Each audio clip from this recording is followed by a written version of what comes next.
Deep among the rolling hills of West Clare lies the sleepy village of Kilfenora. Most would say its chief claim to fame is the world-renowned Kilfenora Ceilidh Band.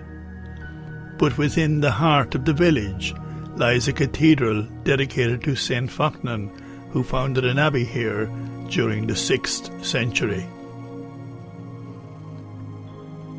An early mention in history is when it was plundered by Morach O'Brien in 1055. It was renovated but plundered again in 1079 and was accidentally burned down in 1100. The present building was erected around the year 1200. It cannot be described as architecturally beautiful, but it does have a charm. Perhaps it might be best described as a naive structure with a squat tower. The building consists of a nave, the roofed part, and a chancel with a small wing attached, known as the Lady Chapel. In 1837, the nave portion of the building was adopted for use as the Anglican parish church for Kilfenora.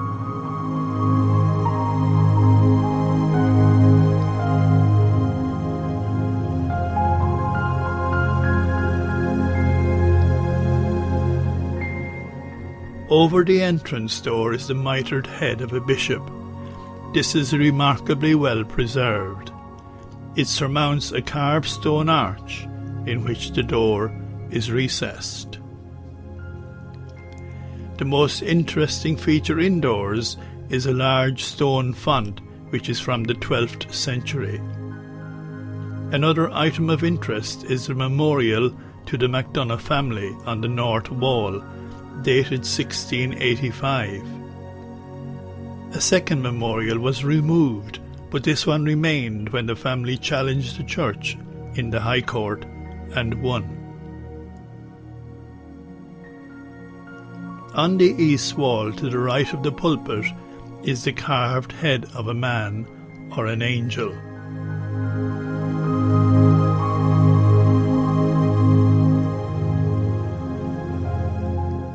Outside again, around the back of the cathedral, the chancel, which is open to the elements, contains much which is of interest. The tree-light east window is particularly handsome.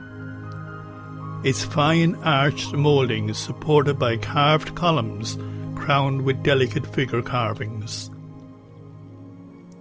On the left the heads have unfortunately disappeared, but on the right condition is good. All is set within a carved surround, with the overhead arch ending either side with a serpent's head.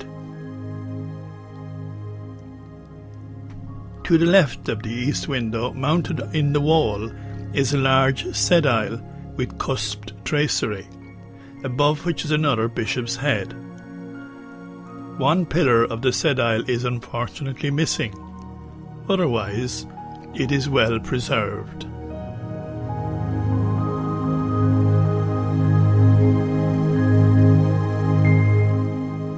Kilfenora is renowned for its high crosses. Tradition holds that there were 7, but not all have survived. Some were moved to the Lady Chapel for conservation in 2003 and are protected from the elements by a perspex roof erected over the chapel.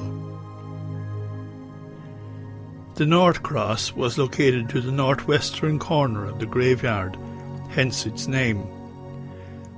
Local legend holds that this cross came from Ballyshanny and was placed at the head of the grave of the landowner Quinn by his family after his death. For centuries the Doherty cross lay in 2 pieces at Kilfenora. Latterly the shaft covered the Doherty grave and the head was located within the chancel of the cathedral.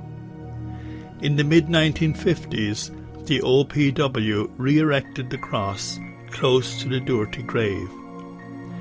There it remained until it was brought indoors in 2003. Every facet of this cross bears a carving and is a wonder of the ancient carver's craft. There is a lot of symbolism here, but unfortunately the cross is rather weather-worn.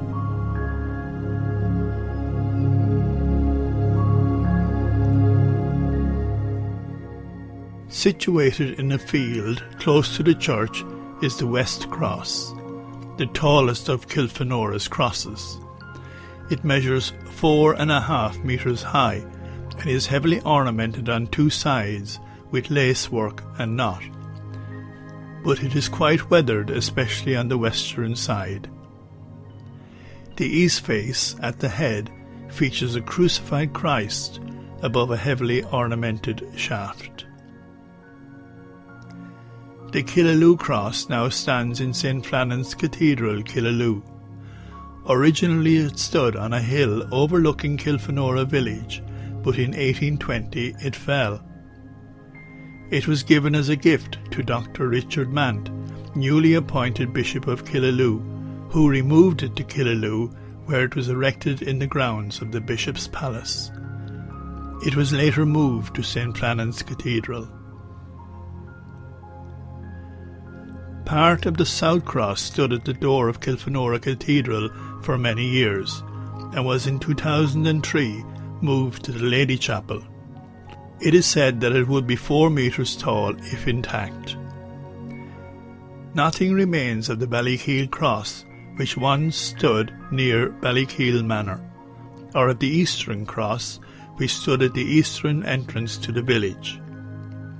Perhaps this cross fragment, erected in the Lady Chapel, might be part of one of them.